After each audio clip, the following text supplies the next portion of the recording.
ഒരു മാസമായി. ഇതിനിടയ്ക്ക് ബീഫ് വാങ്ങി, ചിക്കൻ ഫ്രൈ ചെയ്താനൊക്കെ എടുത്തു. ഇത്രയും ഇപ്പോഴും കണ്ടോ ആ കളർ അങ്ങനെ തന്നെ ഇരിക്കുന്നത്. അപ്പോൾ നിങ്ങളും ഞാൻ പറഞ്ഞ സ്പെഷ്യൽ ഇൻഗ്രീഡിയൻസ് ഒക്കെ ചേർത്ത് ഇങ്ങനെ ചെയ്ത് നോക്കൂ. കുറേ നാൾ ഫ്രിഡ്ജിലിരിക്കും. ഞാൻ ഫ്രീസറിലാണ് വെച്ചത്, നിങ്ങൾക്ക് വേണമെങ്കിൽ ഫ്രിഡ്ജിൽ വെക്കാം. ഹായ്, നമസ്കാരം. ഞാൻ ഇത് ഇഞ്ചി വെളുത്തുള്ളി പേസ്റ്റ്, അതിന് വേണ്ടിയിട്ട് ഞാനൊരു 100 ഗ്രാം ഇഞ്ചിയാണ് കേട്ടോ. 100 ഗ്രാം കേട്ടോ. 100 ഗ്രാം ഇഞ്ചി കഴുകി തൊലി കളഞ്ഞ് 100 ഗ്രാം പിന്നെ വെളുത്തുള്ളിക്ക് 150 ഗ്രാം ഇഞ്ചിയാണ് ചേർക്കുന്നത്. ഇഞ്ചി എടുക്കുമ്പോൾ പ്രത്യേകം ശ്രദ്ധിക്കണം. ഇതുപോലുള്ള കേടുള്ളതും ചീഞ്ഞതും നമ്മൾ ഫ്രിഡ്ജിൽ വെക്കാനുള്ള സ്റ്റോർ ചെയ്ത് വെക്കാനുള്ളത് എടുക്കരുത്. ഇതിനകത്ത് പോയി സൈഡൊക്കെ മുറിച്ചെടുക്കാം. ഇങ്ങനെയുള്ളതൊന്നും നമ്മൾ വെക്കാനായിട്ട് എടുക്കുന്നതിനകത്ത് വെക്കരുത്. അങ്ങനെ 150 ഗ്രാം ഇഞ്ചി ഒരു കൈ കൊണ്ട് പിടിച്ച് ഒരു കൈ കൊണ്ട് എടുക്കുന്നുണ്ട്. അതിൻ്റെതായ ഒരു ബുദ്ധിമുട്ടൊക്കെ ഉണ്ട്. ഇനി ഇതിനകത്ത് ഒരു സാധനം ചേർക്കും. നമ്മൾ ഈ ഇഞ്ചി വെളുത്തുള്ളി ഇഞ്ചി പേസ്റ്റിന്റെ കളർ അങ്ങനെ തന്നെ നമ്മൾ അടിച്ചെടുക്കുമ്പോൾ കളർ അങ്ങനെ തന്നെ ഇരിക്കാനായിട്ട് ഒരു ഇൻഗ്രീഡിയന്റും കൂടി ചേർക്കും. അത് ചേർത്ത് വെച്ചാൽ നമുക്ക് ഒട്ടും ഇത് കേടെല്ലാം ഫ്രിഡ്ജിൽ തന്നെ സൂക്ഷിച്ച് വെച്ചേക്കാം. നമ്മൾ ചിലരൊക്കെ ചെയ്യുമ്പോൾ പിന്നെ അതൊക്കെ കറുത്തു പോകും. അങ്ങനെ കറക്കാതിരിക്കാൻ ഒരു ഇൻഗ്രീഡിയൻസും കൂടെ ചേർക്കുന്നുണ്ട്.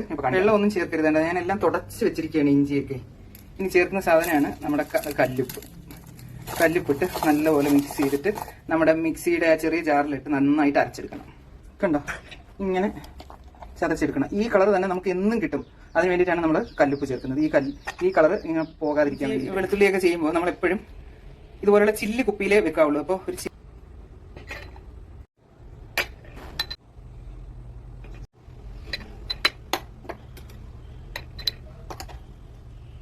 100 ഗ്രാം വെളുത്തുള്ളിയും 150 ഗ്രാം ഇഞ്ചിയും കൂടെ കല്ലുപ്പിടുമ്പോൾ അതിന്റെ ഒരു നനവിൽ നന്നായിട്ട് അരിഞ്ഞു വരും കേട്ടോ. അത് ഇത്രയുണ്ട്.